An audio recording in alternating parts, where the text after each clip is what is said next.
जिस आया करीमा की मैंने तिलावत की है, अल्लाह तबारक व तआला उसके मुतालिक मुझे हक कहने और आप सबको हक सुनकर उस पर अमल करने और उसे आम करने की तौफीक अता फरमाए। आमीन आमीन। अल्लाह तबारक व तआला इरशाद फरमाता है, या अय्युहल्लज़ीना आमनू क़ू अनफुसकुम व अहलीकुम नारा, ए ईमान वालों अपने आप को और अपनी औलाद को, अपने घर वालों को जहन्नम की उस आग से बचाओ जिसका ईंधन इंसान और पत्थर है। यानी अल्लाह रब्बुल इज्जत ने जो जहन्नम की आग जला रखी है, जहन्नम की आग दुनिया की आग से 70 दर्जा ज्यादा तेज।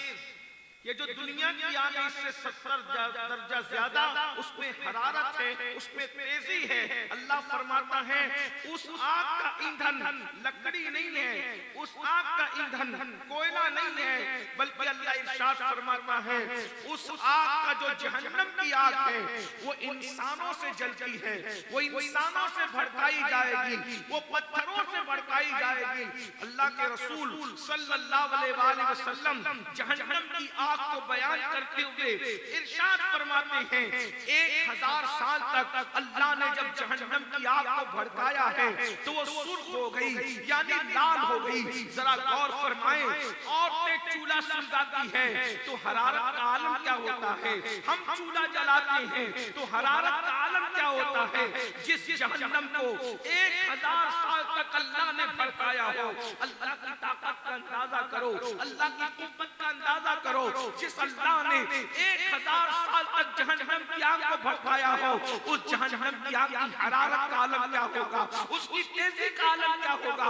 अल्लाह के सच्चे रसूल सादिक व मस्दूक मुस्तफा जान रहमत सल्लल्लाहु अलैहि वसल्लम इरशाद फरमा रहे हैं 1000 साल तक के जहन्नम की आग को भड़काया गया, वो सुर्ख हो गई, वो लाल हो गई। फरमाते हैं फिर मजीद 1000 साल तक यानी 2000 साल तक भड़काया गया, वो सफेद हो गई। फिर फरमाया 1000 साल और यानी 3000 साल तक जब उसको भड़काया गया तो वो काली हो गई, वो सियाह हो गई। अब जहन्नम की आग में कोई रोशनी नहीं है, जहन्नम की आग में कोई उजाला नहीं है। अल्लाह अकबर। जिसपे पत्थर डाले जाएं तो पिघल जाएं, जिसपे पहाड़ डाले जाएं तो पिघल जाएं। जरा गौर करें मेरे भाइयों, और अगर बहनें भी मौजूद हैं, माएँ भी मौजूद हैं, उनसे मैं तवज्जो चाहता हूँ। अल्लाह अकबर। जिसके पहाड़ पिघल जाएंगे, जिसके पहाड़ पिघल जाएंगे, उसमें हमारे जिस्म का क्या होगा। हमारा जिस्म तो दुनिया की आग से भी जल जाता है, हमारा जिस्म तो दुनिया की आग से भी पिघल जाता है। ये दुनिया की आग से 70 दर्जा ज्यादा तेज और तर्रार वो जहन्नम की आग। अल्लाह अकबर। जो आग अल्लाह अल्लाह ऐसी दर्दनाक और खतरनाक आग है जिसपे पहाड़ पिघल जाएं, अल्लाह अकबर। उसमें हमारे जिस्म का क्या बनेगा। ऐसी आग से बचने के लिए अल्लाह हमें हुक्म दे रहा है कि तुम भी जहन्नम की आग से बचो, अपनी औलाद को भी जहन्नम की आग से बचाओ। यानी तुम ऐसे काम मत करना, ऐसे रास्ते पे न जाना जिस रास्ते पे चलकर तुम जहन्नमी बन जाओ। अल्लाह ने 2 रास्ते हमें बताए हैं, एक रास्ता वो है जो जन्नत की तरफ जाता है, एक रास्ता वो है जो जहन्नम की तरफ जाता है। अल्लाह अल्लाह अंदाजा फरमाए, मुझे बताइए अगर कोई बंदा कितना भी मुत्तकी हो, कितना भी दानिश्वर हो, कितना ही अक्लमंद हो, अगर वो मुंबई के रास्ते पे जा रहा है तो क्या कभी वो कलकत्ता पहुंच सकेगा। और अगर वो कलकत्ता के रास्ते पे जा रहा है तो क्या वो मुंबई पहुंच सकेगा। नहीं। अब आप मुझे बताओ हमने कौन सा रास्ता चुना है, हमने कौन सा रास्ता चुना है। अल्लाह अकबर। हमने कौन सा रास्ता चुना है। यहाँ जितने बैठे हुए हैं मैं तो दुआ करता हूँ सिर्फ ये बैठे हुए नहीं बल्कि अल्लाह मेरे आका की पूरी उम्मत को जन्नत अता करे। इसलिए कि अगर अल्लाह महबूब की सारी उम्मत को जन्नत दे तो हमारा बिगड़ता क्या है, उसके करम की बात है। ऐसा तो नहीं कि वो अपने बंदों को ज्यादा बंदों को जन्नत देगा तो मेरे लिए कोई कमी हो जाएगी। उसकी जन्नत में कोई कमी नहीं है, उसकी जन्नत बहुत वसी है, उसकी जन्नत बहुत बड़ी है। लेकिन मेरे भाइयों हमने कौन सा रास्ता चुना है। सब जन्नत के मुतलाशी है, सब जन्नत से मोहब्बत करते हैं, सब जन्नत में जाना चाहते हैं, मगर जन्नत में जाने के लिए रास्ता तो कोई चुनना पड़ेगा। रास्ता कौन सा चुना है? अल्लाह अकबर। बहुत अफसोस की बात है, अगर कोई बंदा मुंबई का रास्ता पकड़कर दावा करे कि मैंने जाना कलकत्ता है, तो लोग मजाक उड़ाएंगे, कितना पागल है, कितना बेवकूफ है, मुंबई के रास्ते पे चल के कलकत्ता जाने का ख्वाब देख रहा है। आप बताएं, जब मुंबई के रास्ते पे चलने वाला कलकत्ता नहीं पहुंच सकता, तो जहन्नम के रास्ते पे चलने वाला जन्नत में कैसे पहुंच सकता है? हमने रास्ता कौन सा चुना है? जहन्नम का रास्ता चुना है, इसलिए कि नशा जो कर रहे हैं वो जहन्नम का रास्ता चुनने वाले लोग हैं, जो हराम रोजी कमा रहे हैं वो जहन्नम का रास्ता चुनने वाले लोग हैं, जो शराब पी रहे हैं वो जहन्नम का रास्ता चुनने वाले लोग हैं, जो झूठ बोल रहे हैं वो जहन्नम का रास्ता चुनने वाले लोग हैं, जो फजर की नमाज में नहीं उठते वो जहन्नम का रास्ता चुनने वाले लोग हैं, जो औरतों पर पाप की नजरें डाल रहे हैं वो जहन्नम का रास्ता चुनने वाले लोग हैं, जो अपनी औलाद की सही तरबियत नहीं कर रहे हैं वो जहन्नम का रास्ता चुनने वाले लोग हैं, जो अपने माँ बाप की नाफरमानी कर रहे हैं वो जहन्नम का रास्ता चुनने वाले लोग हैं, जो पड़ोसियों का हक अदा नहीं करते वो जहन्नम का रास्ता चुनने वाले लोग हैं, जो अपनी बीवी का हक अदा नहीं करते वो जहन्नम का रास्ता चुनने वाले लोग हैं। रास्ता तो जहन्नम का चुने हो, जन्नत में कैसे पहुंचोगे? अपने साथ मजाक कर रहे हो मेरे भाई, अपने आप के साथ मजाक कर रहे हो। शैतान ने फिक्र को अगवा कर लिया, हमें शैतान ने लूट लिया। आओ जन्नत के रास्ते पर चलें। जन्नत का रास्ता कौन सा है? अकीदे के मामले में सिर्फ और सिर्फ अहले सुन्नत का रास्ता, अहले जन्नत का रास्ता है। नमाज का रास्ता जन्नत का रास्ता है, वलियों की मोहब्बत का रास्ता जन्नत का रास्ता है, अहले बैत की मोहब्बत का रास्ता जन्नत का रास्ता है, सहाबा का रास्ता मोहब्बत का रास्ता जन्नत का रास्ता है, रमजान के रोजों का रास्ता जन्नत का रास्ता है, सच बोलना जन्नत का रास्ता है, निगाहों की हिफाजत करना जन्नत का रास्ता है। मेरे इमाम कहते हैं तेरे गुलामों का नक्शे कदम है खुदा वो क्या फेंक सके, जो ये सुराग लेके चले लहर में इश्क रुखे, शहदाद लेके चले अंधेरी रात सुनी थी चराग लेके चले। हम में से कोई ऐसा नहीं मेरे भाई जो अल्लाह के अज़ाब को बर्दाश्त कर सके। अल्लाह का अज़ाब कोई बर्दाश्त नहीं कर सकेगा। जहन्नम में इतने खतरनाक अज़ाब, ऐसे ऐसे अज़ाब है जहन्नम के अंदर। अल्लाह के रसूल ने उसको देखकर बयान फरमाया, हुजूर ने शबे मेराज देखकर बयान फरमाया जहन्नम का अज़ाब कोई बर्दाश्त नहीं कर सकता। बहुत सी बातें मैं बयान नहीं कर सकूंगा क्योंकि मेरे पास 1 घंटे का वक्त था, जिसमें से 15 से 20 मिनट जा चुके। थोड़ी देर मैंने आपके सामने बात करना है, लेकिन आप तवज्जो से सुनना, गौर से सुनना। अल्लाह के रसूल सल्लल्लाहु अलैहि वसल्लम ने शबे मेराज जब जहन्नम को देखे तो उसमें बहुत से अज़ाब देखे। मसलन अल्लाह के रसूल अलैहिस्सलातु व तस्लीम फरमाते हैं कि मैंने देखा कि कुछ लोग हैं जो खून और पीप के दरिया में गोता लगा, खौलता हुआ खून है जहन्नम के अंदर, खौलता हुआ पीप और खून है और वो उसी के अंदर डुबकियां ले रहे हैं। मैंने पूछा जिब्रील ये कौन है? तो मैं जिब्रील ने इसकी या रसूलल्लाह सल्लल्लाहु अलैहि वसल्लम ये आपकी उम्मत के वो लोग हैं जो हराम खाया करते थे, हराम का लुत्फ खाते थे। आज लोग लाटरी खेलते हैं, लोग कैरम खेलते हैं, लोग जुआ खेलते हैं, लोग ताश के पत्ते खेलते हैं, लोग शर्तें लगाते हैं, कर्ज के जुआ की जितनी किस्में उलमा ने बयान की है सब हराम। हराम तरीके से जो भी रोजी कमाओगे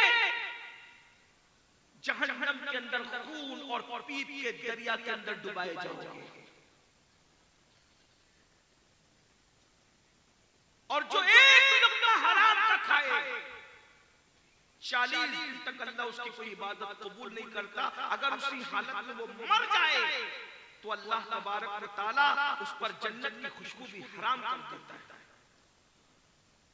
आज लोग मोबाइल चोरी कर रहे हैं, किसी की जमीन पे कब्जा कर रहे हैं,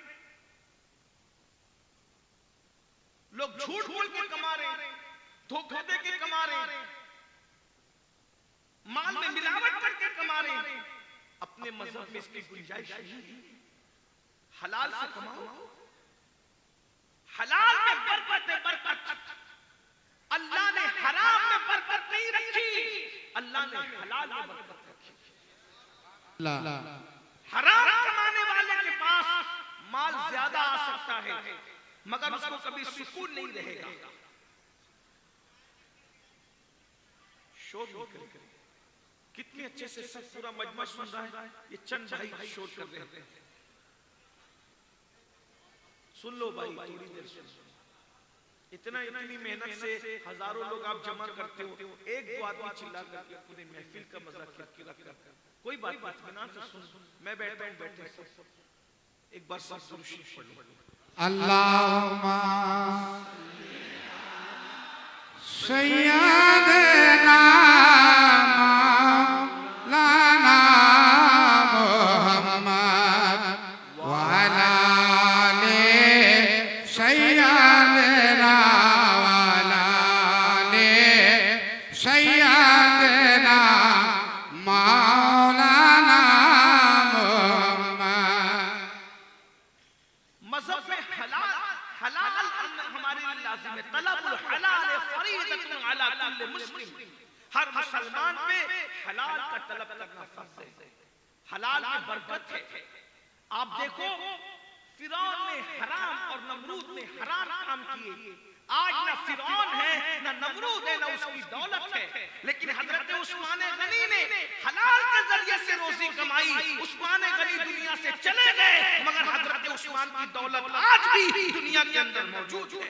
सुभान अल्लाह। बेशक आप जब तकबीर, नारे रिसालत, नारे हैदरी।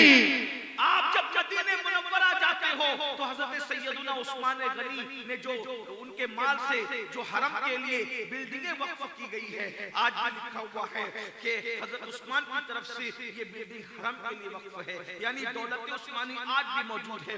सच्चाई से कमाओ, दयानतदारी से कमाओ, हलाल से कमाओ। थोड़ी देर में तरक्की होगी, लेकिन ऐसी तरक्की होगी कि वो तरक्की कभी खत्म नहीं होगी। हराम के जरिए से जल्दी जल्दी तरक्की होगी, लेकिन उसके बाद आपको सुकून नहीं मिलेगा। हराम जितनी तेजी से आता है उतनी तेजी से चला जाता है। इसलिए हलाल हमेशा बाकी रहने वाला है, हराम हमेशा बाकी रहने वाला नहीं है। इसलिए मेरे आका सल्लल्लाहु अलैहि वसल्लम ने फरमाया, जहन्नम के अंदर मैंने खून और पीप के दरिया में हराम खाने वालों को डूबते देखा, उनको डुबकियां लेते देखा। उसके बाद मेरे आका और तुम सबके आका और मौला मुस्तफा जाने रहमत मालिक के कौनैन सल्लल्लाहु अलैहि वसल्लम इरशाद फरमाते हैं, मैंने क्या देखा कि कुछ लोग हैं जो जिनके नाखून लोहे के हैं, लोहे के नाखून हैं, और लोहे के नाखून से वो अपने चेहरों को जो वो नोच रहे हैं, अपने सीनों को नोच रहे हैं। अल्लाह अकबर। आप अंदाजा करें, अगर किसी के नाखून हो और नाखून हमारे अपने नाखून होते हैं, हम उससे खुजा लेते हैं तो कितनी तकलीफ होती है, जख्म हो जाता है। लेकिन इन नाखून की बजाय, इंसानी नाखून की बजाय अगर किसी के नाखून लोहे के हो जाए, किसी के नाखून जो है लोहे के हो जाए, तांबे के हो जाए, पीतल के हो जाए, और वो अपने मुंह को नोचे, अपने सीने को नोचे, उसका क्या बनेगा? अल्लाह अकबर। सहाबे किराम रिदवानुल्लाहि ताला अलैहिम अजमईन ने ये सुना तो हैरान रह गए। और जब मेरे आका ने फरमाया ये मंजर मैंने देखा तो मैंने जिब्रील से पूछा, ऐ जिब्रील ये कौन लोग हैं? तो जिब्रील अमीन ने किया, या रसूल अल्लाह, ये आपकी उम्मत के वो लोग हैं जो दुनिया के अंदर चुगलखोरी किया करते थे, यानी अंदर की बात उधर लगाया करते थे और लोगों की गीबत किया करते थे, यानी पीठ पीछे लोगों की बुराई बयान किया करते थे। अल्लाह अकबर। आज ये दोनों चीजें हमारे दरमियान आम है। पहले औरतें गीबत करती थी, अब मर्द भी गीबत करते हैं। पहले औरतें चुगलियां करती थी, अब मर्द भी चुगलियां करते हैं। इधर की बात उधर लगाना, इसको चुगली कहते हैं। अल्लाह के रसूल सल्लल्लाहु अलैहि वसल्लम इरशाद फरमाते हैं, चुगलखोरों पर अल्लाह ने जन्नत की खुशबू भी हराम कर दी है, जो इधर से सुन के उधर लगाते हैं, उधर से सुन के इधर लगाते हैं, मुसलमानों में जुदाई पैदा करते हैं, मुसलमानों में इख्तिलाफ पैदा करते हैं, मियां बीवी में इख्तिलाफ पैदा किया जा रहा है चुगलखोरी की वजह से। भाई भाई में दूरियां पैदा की जाती है चुगलखोरी की वजह से। पीर पीर में दूरियां पैदा की जाती है चुगलखोरी की वजह से। आलिम आलिम में दूरियां पैदा की जाती है चुगलखोरी की वजह से। अगर चुगलखोरी बंद हो जाए तो उम्मत के 90% झगड़े खत्म हो जाए। याद रखो, हमें जोड़ने के लिए अल्लाह ने दुनिया में भेजा है, हमें तोड़ने के लिए नहीं भेजा। अल्लाह को तोड़ना पसंद नहीं है, अल्लाह को जोड़ना पसंद है। जो अल्लाह के बंदों को जोड़ा करते हैं अल्लाह उनको अपनी रहमत से जोड़ लेता है। जो अल्लाह के बंदों को तोड़ा करते हैं अल्लाह उनको अपनी रहमत से दूर कर देता है। तफसीरे खजाइनुल इरफान के अंदर अल्लामा सैयद नईमुद्दीन मुरादाबादी रहमतुल्लाह अलैह लिखते हैं कि जो मुसलमानों के दरमियान इख्तिलाफ और फूट पैदा करे वो शैतान की औलाद है। अल्लाह के रसूल ने इसका इको कम कर दो ताकि लोगों को बात समझ में आए। अल्लाह के रसूल सल्लल्लाहु अलैहि वसल्लम फरमाते हैं जो मुसलमानों के दरमियान जुदाई इख्तिलाफ पैदा करे, फितना पैदा करे, लड़ाए, मुसलमानों को आपस में लड़ाए, वो शैतान की औलाद है, वो शैतान की ज़ुर्रियत से है। दो दोस्तों के दरमियान फूट न डालो, दो भाइयों के दरमियान फूट न डालो, ये चुगलखोरी की नहूसत है। अल्लाह के रसूल ने मना फरमाया। और जो चुगली से बचेगा यानी इधर की बात उधर, उधर की बात उधर करने से बचेगा, इनाम क्या है? इमाम गजाली रहमतुल्लाह अलैह बहुत खूबसूरत वाकया लिखते हैं। वाकया ये है कि हजरत यूसुफ अलैहिस्सलाम के भाइयों ने आपको मार पीट करके कुएं में डाल दिया और उनका कुर्ता उतारा और बकरी ज़बा करके कुर्ते को बकरी के खून में भिगो करके रोते हुए आए और अपने अब्बा हजरत याकूब अलैहिस्सलाम से कहने लगे यूसुफ को भेड़िया खा गया। और सबूत के तौर पे भेड़िया भी पकड़ के लाए कि यही भेड़िया खाया, यही नालायक कमबख्त इसने खाया।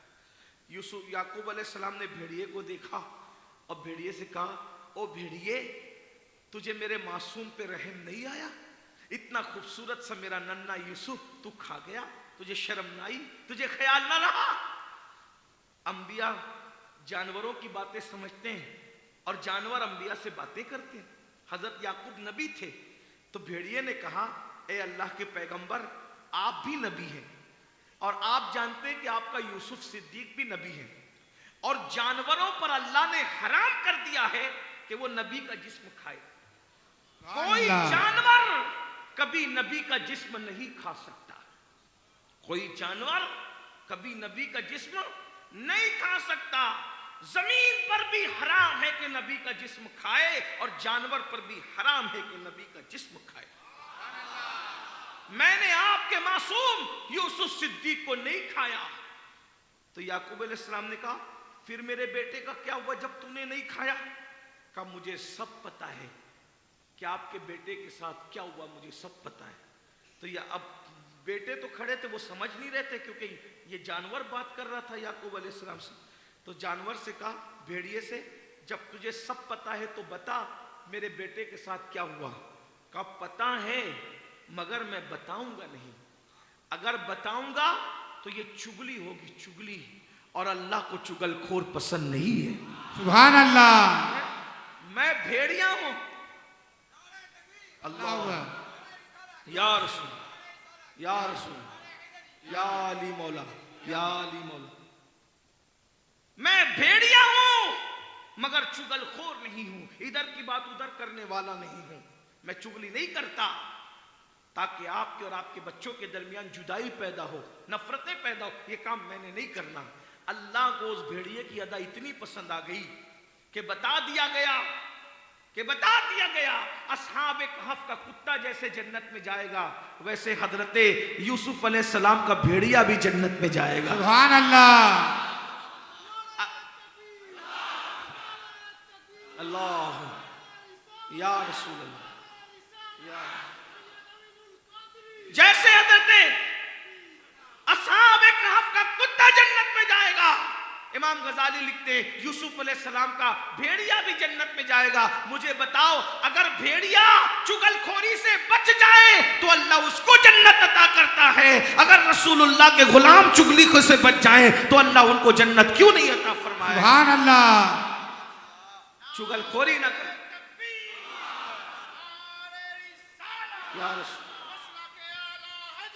मेरे अजीज, मेरे भाइयों, आज हमारे घर में जो नफरतों का माहौल है, एक दूसरे का मुंह नहीं देखना चाहते, उसकी सबसे बड़ी वजह चुगलियां हैं। चुगलखोरी से, इधर की बात उधर करने से दोस्तों में दूरियां पैदा होती है, माँ बाप के दरमियान और बच्चों के दरमियान दूरियां पैदा होती है, बहनों बहनों के दरमियान दूरियां पैदा होती है। बल्कि एक बात मैं आपको बताऊं, अगर मुसलमान को मिलाने के लिए, अगर मुसलमान को दूसरे मुसलमान से मिलाने के लिए झूठ भी बोलना पड़े तो बोल दो। वो सच जो मुसलमानों में जुदाई पैदा करे, उसकी बजाय वो झूठ जो मुसलमानों को एक दूसरे से मिलाता है। सुभान अल्लाह। उसकी हैसियत झूठ की नहीं है। जैसे दो दोस्त लड़ रहे हो और आपस में लड़ रहे हो, तो तेल डालने के लिए ये ना कहो हाँ वो तो तेरी बुराई करता था, ये क्यों कहते हो, दूर हो जाएंगे। उससे बेहतर ये कहो यार तू तो उसके बारे में गुस्से में है, वो तो तेरी बड़ी तारीफ करता है, तेरे पेट पीछे मोहब्बतों का इजहार करता है। मिला दो। अल्लाह को मिलाना, जो दो मुसलमानों को आपस में मिलाते हैं, अल्लाह उनको ओहद पहाड़ सोना खैरात करने से ज्यादा सवाब अता फरमाता है। सुभान अल्लाह।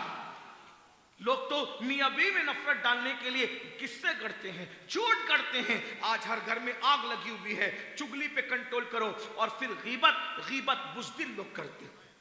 गीबत बुज़दिल लोग करते हैं। गीबत क्या है?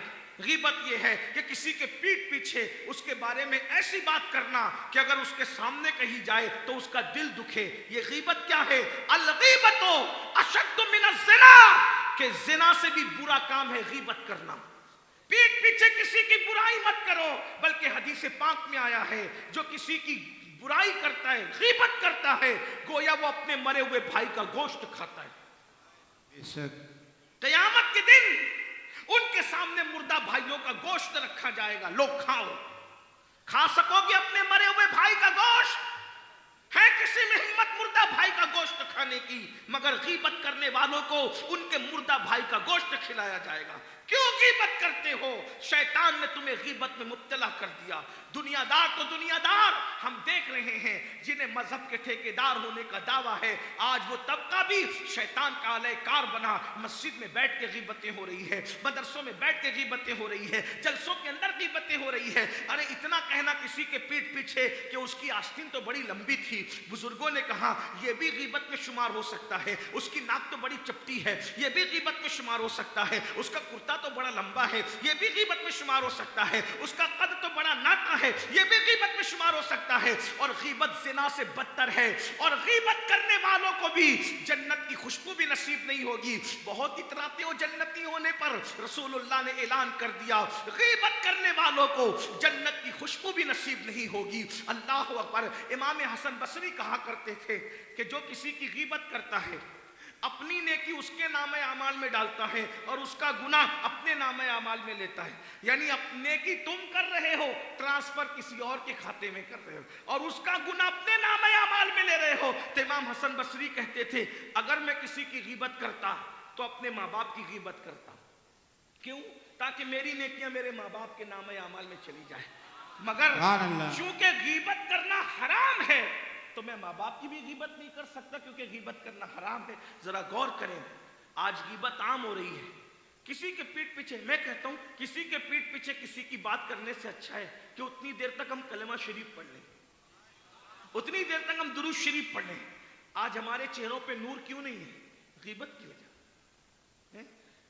मुशरिकों के मुंह में और मुसलमानों के मुंह में कितना फर्क है? जरा देखो, अपना मुंह आईने में जाकर देखो।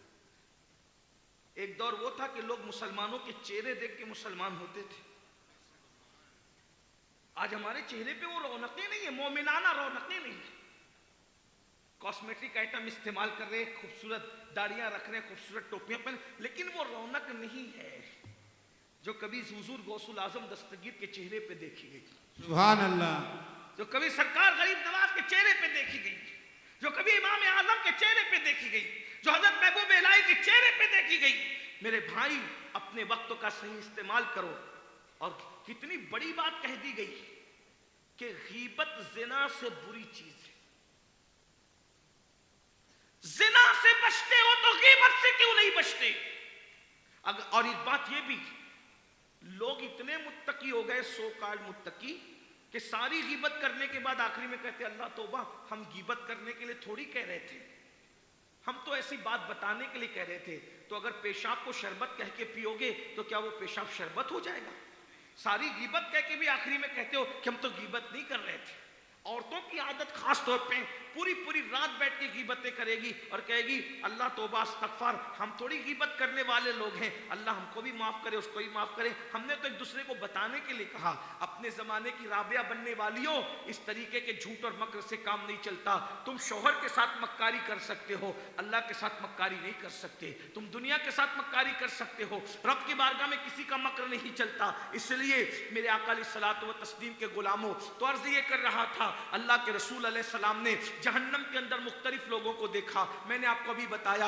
तो अल्लाह के रसूल अलैहिस्सलाम इरशाद फरमाते हैं, फिर मैंने देखा कि कुछ ऐसे मर्द और औरतें हैं कि जिनको जहन्नम के अंदर उबाला जा रहा है। जिन जहन्नम की आग जोश दी जाती है तो ऊपर उठ करके आते हैं, फिर नीचे गिर जाते हैं। उनकी चमड़ियों को आग की कैंची से काटा जा रहा है। मैंने उनको चिल्लाने की आवाज सुनी, इतना चिल्ला रहे थे क्योंकि उनकी चमड़ी को आग की कैंची से काटा जा रहा था। मैंने पूछा जिब्रील ये कौन है? तो जिब्रील ने अर्ज किया, या रसूल अल्लाह, ये आपकी उम्मत के वो मर्द और औरतें हैं कि जो सज धज के इसलिए निकलते थे, मर्द इसलिए सज के निकलते थे कि औरतें उनको देखकर उनके मकर में मुब्तला हो जाएं, और औरतें इसलिए सज धज के निकलती थी कि मर्द देख करके उनके चक्कर में पड़ जाएं। ये एक दूसरे को अपने चक्कर में फंसाने के लिए सजते थे।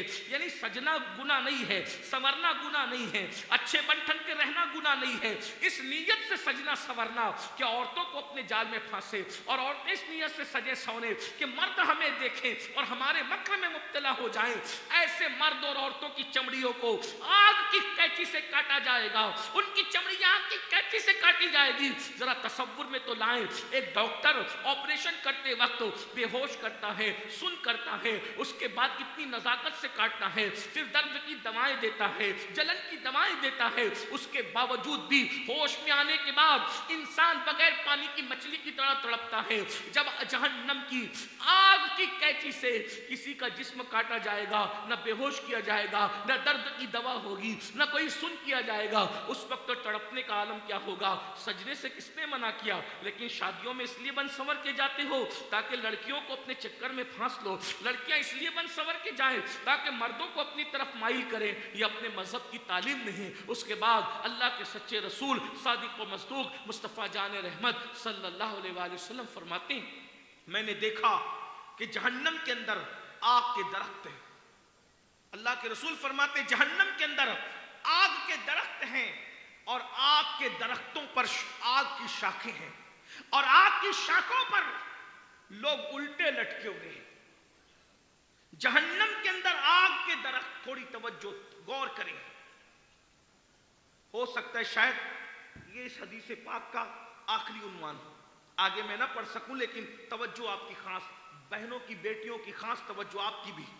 जहन्नम के अंदर आग ही आग है, उसमें आग के दरख्त हैं, आग की शाखें हैं, और आग की शाखों में कुछ इंसान है जो उल्टे लटके हुए हैं।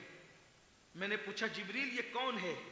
तो जिब्रील अमीन अर्ज़ करते, या रसूल अल्लाह, ये आपकी उम्मत के वो लोग हैं जो अपने माँ बाप का दिल दुखाया करते थे, जो अपने माँ बाप की नाफरमानी किया करते थे, अपने माँ बाप को तकलीफ पहुंचाया करते थे, माँ बाप के सामने ऊंची आवाज से बातें किया करते थे, माँ बाप के सामने चिल्ला चिल्ला कर बातें किया करते थे, माँ बाप को डांटा करते थे, माँ बाप को सताया करते थे।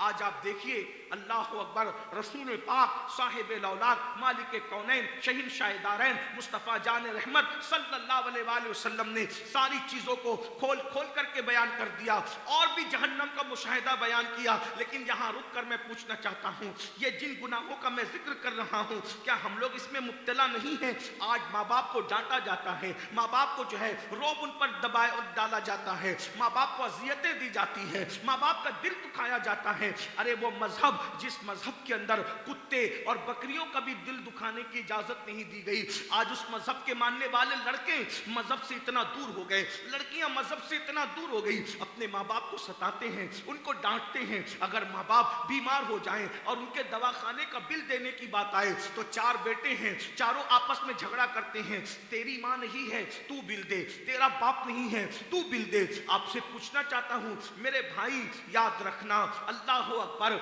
माँ बाप की खिदमत से बड़ी क्या नेमत हो सकती है? माँ बाप से पे खर्च करने से ज्यादा सआदत की बात क्या हो सकती है? मस्जिद बनाने में उतना सवाब नहीं मिलता, मदरसे बनाने में उतना सवाब नहीं मिलता, जलसों में चंदा देने में उतना सवाब नहीं मिलता, किसी पर खर्च करने में उतना सवाब नहीं मिलता। सबसे ज्यादा सवाब अगर किसी चीज में मिलता है तो माँ बाप पे खर्च करने में मिलता है। माँ बाप पे खर्च करने का जो अज्र है वो किसी नेकी का अज्र नहीं बताया गया, यानी कहीं भी खर्च करो वो सवाब नहीं मिलेगा। अल्लाह से जब पूछा गया कि किस पे खर्च करें, अपने माल को किस पे खर्च करें, तो अल्लाह ने पहले नंबर पे फरमाया तुम्हारे माँ बाप पे खर्च करो। सबसे पहले नंबर पे तुम्हारे माँ बाप है। आज हम दोस्तों पे तो खर्च कर रहे, करना चाहिए, बच्चों पे तो खर्च कर रहे, करना चाहिए, बीवी पे तो खर्च कर रहे, करना चाहिए, लेकिन माँ बाप पे खर्च क्यों नहीं करते? जब माँ बाप पे खर्च करने की बात आती है दिल छोटा करते हो। याद रखना, जो माँ बाप की खुशी के लिए उन पे खर्च करेगा अल्लाह उसकी नस्लों को मालदार करेगा, अल्लाह उसकी 7 पुश्तों को मालदार करेगा। इसलिए कि जो लंबी उम्र चाहता है वो माँ बाप की खिदमत करे। आप जानते हैं अल्लाह के रसूल, सच्चे रसूल, सादिक और मसदूक मुस्तफा जान रहमत सल्लल्लाहु अलैहि वसल्लम फरमाते हैं माँ बाप की खिदमत करने वाले की उम्र सिर्फ 3 दिन रह जाती है। माँ बाप की खिदमत करने वाले की उम्र सिर्फ 3 दिन बचती है। तो माँ बाप की खिदमत की बरकत से अल्लाह उस 3 दिन को कभी 3 साल बढ़ा देता है। सुभान अल्लाह। कोई डॉक्टर उम्र नहीं बढ़ा सकता, बड़े से बड़ा डॉक्टर उम्र नहीं बढ़ा सकता, बड़े से बड़ा आलिम तावीज देकर उम्र नहीं बढ़ा सकता, लेकिन ये माँ बाप की खिदमत है। अगर मरने में सिर्फ 3 दिन बचे हैं तो माँ बाप की खिदमत की बरकत से अल्लाह 3 दिन की उम्र को 3 साल तक बढ़ाता है। अगर खिदमत और ज्यादा है तो सिर्फ 3 साल नहीं बल्कि अल्लाह 30 साल तक भी बढ़ा देता है। और फिर मेरे आका फरमाते हैं, अल्लाह के सच्चे रसूल फरमाते हैं, फकी अबुल्लाह समरकंदी इस हदीस को लिख रहे हैं, हवाला भी नोट करते जाए, ऐसे नहीं समझे कि मैं यूं ही कह रहा हूं, यूं ही नहीं कह रहा हूं। इतने बड़े फकीह इमामुल फुकहा फिक़्ह हनफी की जब तारीख मुरत्तब होती है तो फकी अबुल्लाह समरकंदी के बगैर मुकम्मल नहीं होती। वो अजीम हस्ती है फकीह, फकी अबुल्लाह समरकंदी रज़ियल्लाहु ताला अन्हु इरशाद फरमा रहे, लिख रहे हदीस पाक कि 3 दिन की उम्र 3 साल में बदल जाती है और कभी खिदमत ज्यादा होती है तो 3 साल 30 साल तक पहुंच जाते हैं। और अगर कोई अपने माँ बाप को सताता है, तकलीफ पहुंचाता है, दिल दुखाता है, अजियत पहुंचाता है और उसकी उम्र 30 साल होती है तो अल्लाह 30 साल को घटा के कभी 3 साल कर देता है। और बदतमीजी करता है तो वो 3 साल भी 3 दिन में तब्दील हो जाते हैं और इंसान जल्दी दुनिया से चला जाता है। गौर फरमाइए, आज के लड़के बूढ़े माँ बाप को घर का कचरा समझते हैं, उनको कोई अहमियत नहीं देते। उलमा आ जाए, मशाइख आ जाए, सादात आ जाए, बुजुर्ग आ जाए, उनके हाथ चूमने के लिए हजारों की भीड़ जमा होती है। अच्छी बात है, हम मना नहीं करते, बिल्कुल मना नहीं। चूमो सैयदों के हाथ बरकत मिलेगी, चूमो उलमा के हाथ बरकत मिलेगी, चूमो पीरों के हाथ बरकत मिलेगी, लेकिन इन उलमा की मौजूदगी में कह रहा हूं किसी भी बुजुर्ग का हाथ चूमने में वो बरकत नहीं है जो तुम्हारे माँ बाप के हाथ चूमने में बरकत है। सुभान अल्लाह। आप क्या समझ रहे हो? इन बुढ़े माँ बाप को जो तुमने घर का कचरा समझा है, तुम्हारा सबसे बड़ा मुर्शिद तुम्हारे माँ बाप हैं। तुम्हारे लिए कोई दुआ कर दे, अगर अमीनुल कादरी दुआ कर दे, ये बुजुर्ग लोग दुआ कर दे, अल्लाह चाहे तो दुआ रद्द करे, अल्लाह चाहे तो दुआ को कबूल कर ले, अल्लाह की मर्जी पर है। अल्लाह से कोई पूछने वाला है? जब वो यूसुफ अलैहिस्सलाम के ख्वाब को पूरा करने में 50 साल लगाता, 50 साल गुजारते, बेनियाज है। हजरत नूह अलैहिस्सलाम की दुआ का असर जाहिर करने में 50 साल लगाते, उसकी अपनी शान है। हजरत इब्राहिम अलैहिस्सलाम जब हजरत लूत अलैहिस्सलाम की कौम के लिए दुआ करते हैं कि अल्लाह मेरे लूत की कौम पर अजाब नाजिल न फरमा, तो अल्लाह कहता है इब्राहिम तू मेरा खलील जरूर है, तू मेरा प्यारा है, लेकिन उसकी कौम के लिए दुआ नहीं करना, लूत की कौम के लिए दुआ नहीं करना, मैंने अजाब नाजिल करने का फैसला कर लिया। इब्राहिम खलील जैसे को दुआ करने से रोक दिया जाता है। दुनिया में 2 ही हस्तियां हैं जिसकी दुआ रद्द नहीं होती। नंबर 1 सैयदुल अंबिया की दुआ उम्मत के लिए, हुजूर की दुआ उम्मत के लिए।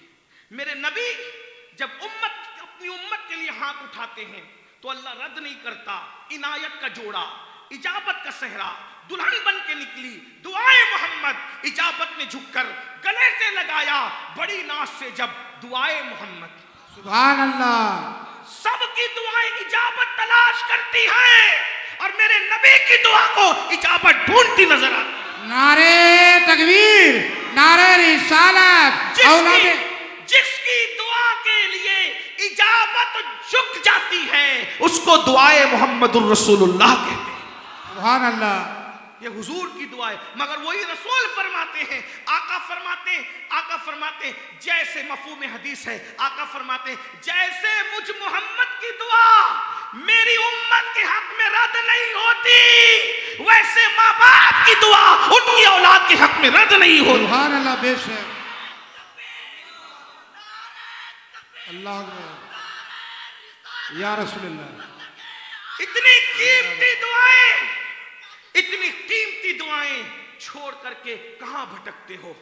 माँ बाप की दुआओं ने किसी को वली बनाया, माँ बाप की दुआओं ने किसी को मालदार बनाया, बेशक माँ बाप की दुआओं ने किसी को कितनी बुलंदी पे हजरत उवैस करनी जो उवैस करनी बने, ये माँ की दुआ की बरकत है। मखदूम माहिमी जो मखदूम बने, माँ की दुआ की बरकत है। बायजीद बुस्तामी जिनके लिए हजरत जुनैद बगदादी कहा करते थे कि बायजीद को वलियों में वो मकाम हासिल है जो जिब्रील को फरिश्तों में मकाम हासिल है।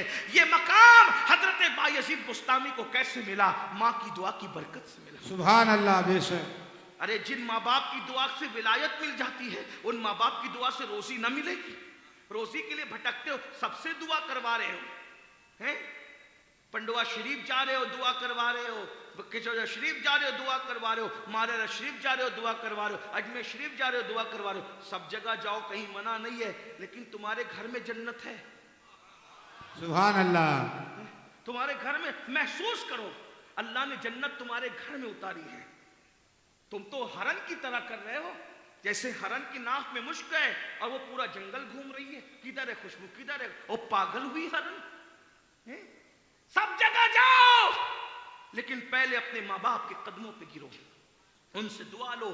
किसी खूबसूरत से खूबसूरत इंसान को देखकर वो सवाब नहीं मिलता जो माँ बाप के झुर्री पड़े हुए चेहरों को देखकर मिलता है। सुभान अल्लाह। मेरे आका फरमाते हैं जो माँ बाप का चेहरा देखे अल्लाह उसे मकबूल हज का सवाब अता फरमाए। बेशक। बस बात समेट को खत्म करते हुए करूं, अगर कुछ बनना चाहते हो माँ बाप के साथ अच्छा सुलूक करो।